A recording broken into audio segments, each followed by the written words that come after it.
can tell you, having listened to that recording, he does not at all mention anything about terrorism, nor does he mention anything about hate.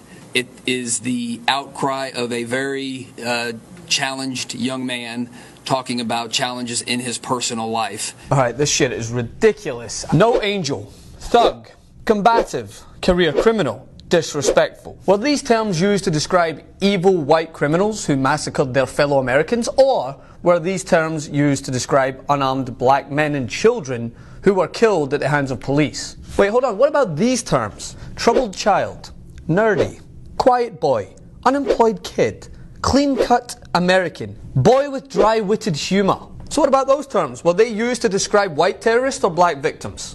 The answer is, of course you already know what the fucking answer is, because this is the United States of America, the only country in the world where you can carry out 5 explosions, killing 2 people, and still be given the benefit of the doubt and depicted in a sympathetic light.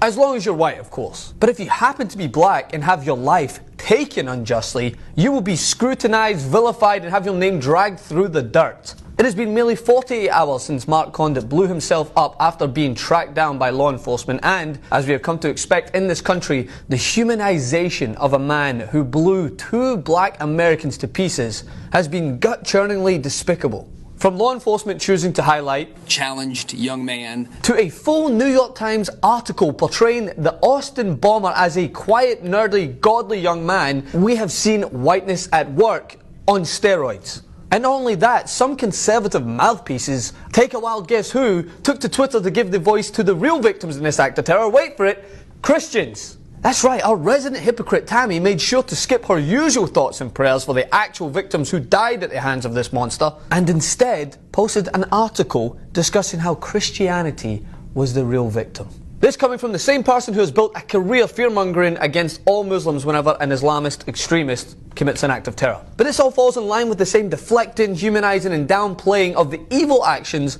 of a troubled young man.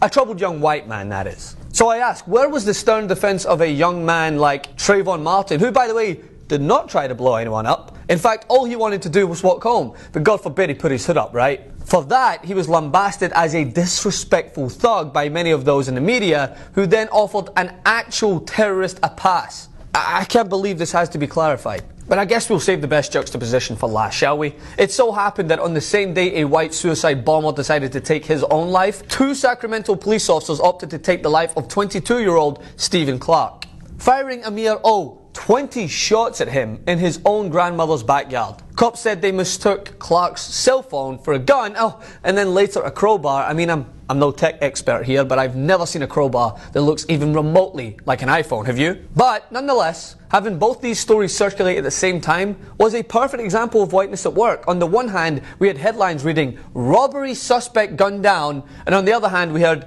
"Nerdy young man."